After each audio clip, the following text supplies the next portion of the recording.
Hello everyone, welcome to young trader. So let's have a quick glimpse at the market.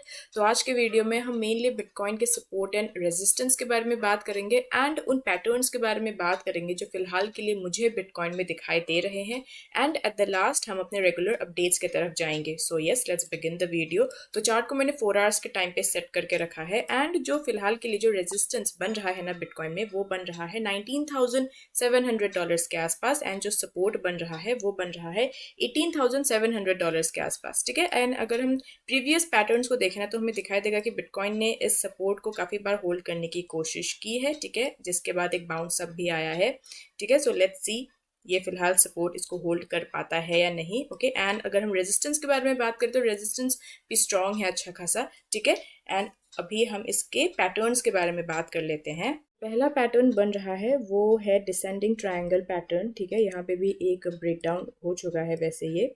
Okay, and अभी हम अपने second pattern के बारे में बात कर लेते हैं। तो सेकंड पैटर्न है head and shoulder pattern. Okay, मैं आपको यहाँ पे दिखा देती हूँ सबसे पहले तो।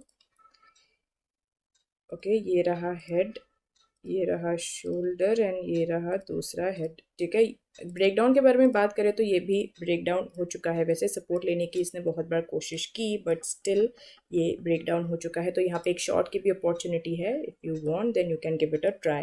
ठीक है, नेक्स्ट पैटर्न के बारे में हम लोग बात कर लेते हैं। सबसे पहले चार्ट को मैं 1 डे के टाइम फ्रेम पे सेट कर लेती हूँ। तो जो थर्ड हमारा पैटर्न फॉर्म हो रहा है ना, वो है एक डबल टॉप पैटर्न। ओके, सबसे पहले मैं इसका नेकलाइन बना देती हूँ।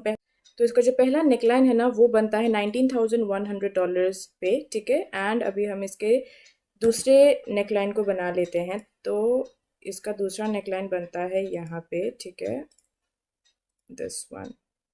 ठीक है, तो नेकलाइन बना यहाँ पे, जिसके बाद यहाँ पे एक ब्रेकडाउन हमें देखने को मिला।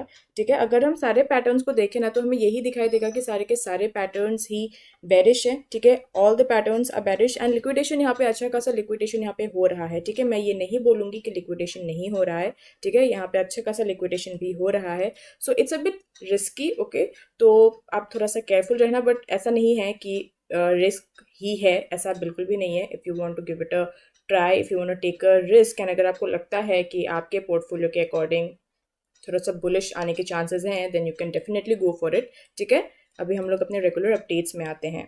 तो जो पहले अपडेट में बताया गया है कि जो सऊदी अरेबिया है ना वो सोच रहा है कि वो ब्रिक्स में वो ज्वाइन कर ले। ठीक है, लेकिन अभी ये फिक्स नहीं हुआ है। तो आने वाले साल में इन सारे कंट्रीज़ के बीच में, मतलब ब्रिक्स के जितने भी नेशंस हैं ना, उनके बीच में डिस्कशन होगी। ठीक है, कि क्या सऊदी अरेबिया को ब्रिक्स ज्वाइन कर लेना चाहिए या नहीं। तो इसी बात पे जो हमारे रॉबर्ट कियोसाकी है, मतलब रिच डैड पुअर डैड के जो ऑथर हैं, उन्होंने बताया है कि अगर गलती से भी सऊदी अरेबिया ब्रिक्स के अंडर आ जाता है ना तो यूएस डॉलर के लिए वो एक ख़राब बात हो सकती है। एक वार्निंग दी है उन्होंने यूएस डॉलर को। ठीक है, और उन्होंने बताया है कि सिंस यूएस डॉलर नीचे जा सकता है, so it's time for you to invest in gold, silver and bitcoin. ठीक है, आई थिंक सो ये बात वो बहुत महीनों से ही बोल रहे हैं।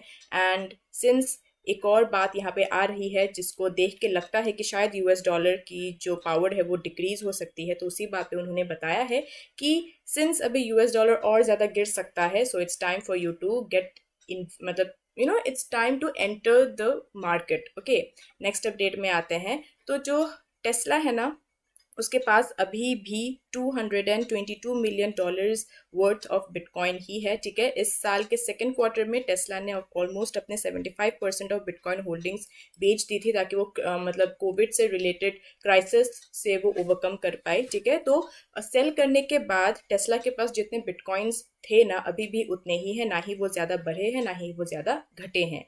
नेक्स्ट अपडेट में आते हैं। तो सोलाना ने यहाँ पे अपना जो नया स्मार्टफोन है ना उसके बारे में बात की है। सोलाना के फाउंडर ने बताया है कि उन्होंने अपने फ़ोन सागा में कुछ नए फीचर्स उन्होंने डाली है। मेनली वो सारे फीचर्स जो आज कल के ज़माने के बिजनेस मॉडल्स यूज़ करते हैं। ठीक है, मेनली गूगल और एप्पल जैसे कंपनीज जो बिजनेस मॉडल्स यूज़ करते हैं ना, वैसे फीचर्स सोलाना ने अपने स्मार्टफोन में डाले हैं। एंड उन फाउंडर ने ये भी बताया है कि उनके स्मार्टफोन के बाद मतलब लॉन्च के बाद गूगल और एप्पल स्टोर्स में भी अच्छा खासा कंपटीशन मतलब टक्कर दे पाएगी ये फ़ोन, ठीक है। तो उनको लगता है कि ये फ़ोन कहीं ना कहीं सोलाना को एक हाइप दे सकती है, ठीक है। नेक्स्ट अपडेट में आते हैं।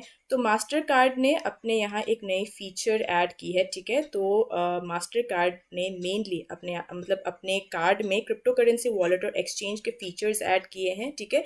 जिसके बाद जो बैंक्स एंड कस्टमर्स है ना वो क्रिप्टो करेंसी के थ्रू वो पे कर पाएंगे। मेनली मास्टर कार्ड का ये एक रास्ता है जिसके थ्रू वो क्रिप्टो के लोगों तक भी वो पहुंच सके। ओके, अभी हम लोग अपने लास्ट अपडेट में आते हैं। तो यहाँ पे यूएस में एक बिल पास करने की कोशिश की गई है जहाँ पे ये बताया गया है कि जो CFTC है मतलब कमोडिटी फ्यूचर्स ट्रेडिंग कमीशन, वो क्रिप्टो से रिलेटेड रेगुलेशंस लगाएगी। एंड अगर ये बिल पास हो जाता है तो ये जो कमीशन है ना ये क्रिप्टो से रिलेटेड रेगुलेशंस लागू करेगी, ठीक है। सिंस क्रिप्टो करेंसी में बहुत सारे हैकिंग एंड स्कैम्स एंड ये सब हो रहे हैं, हमें तो दिखाई दे ही रहा है न्यूज़ के थ्रू। तो इसी कारण से ये बिल पास करने की कोशिश की गई है। एंड अगर बिल पास हो जाता है ना तो ये कमीशन सारे रेगुलेशंस लागू करेगी, जिसके बाद वो बहुत ही अच्छी बात होगी, ठीक है। क्योंकि जितने भी रूल्स रेगुलेशंस मतलब लागू किए जाएंगे ना वो बहुत ही ज़्यादा स्ट्रॉन्ग होंगे। तो अगर ये बिल पास हो जाता है ना तो ये बहुत ही अच्छी बात होगी, ठीक है। सो आज के लिए बस इतना ही। Thank you for watching the video. अगर आपको वीडियो अच्छा लगा हो तो लाइक कर दीजिएगा, चैनल को भी आप सब्सक्राइब कर दीजिए। मिलते हैं नेक्स्ट वीडियो पे, तब तक के लिए बाय बाय।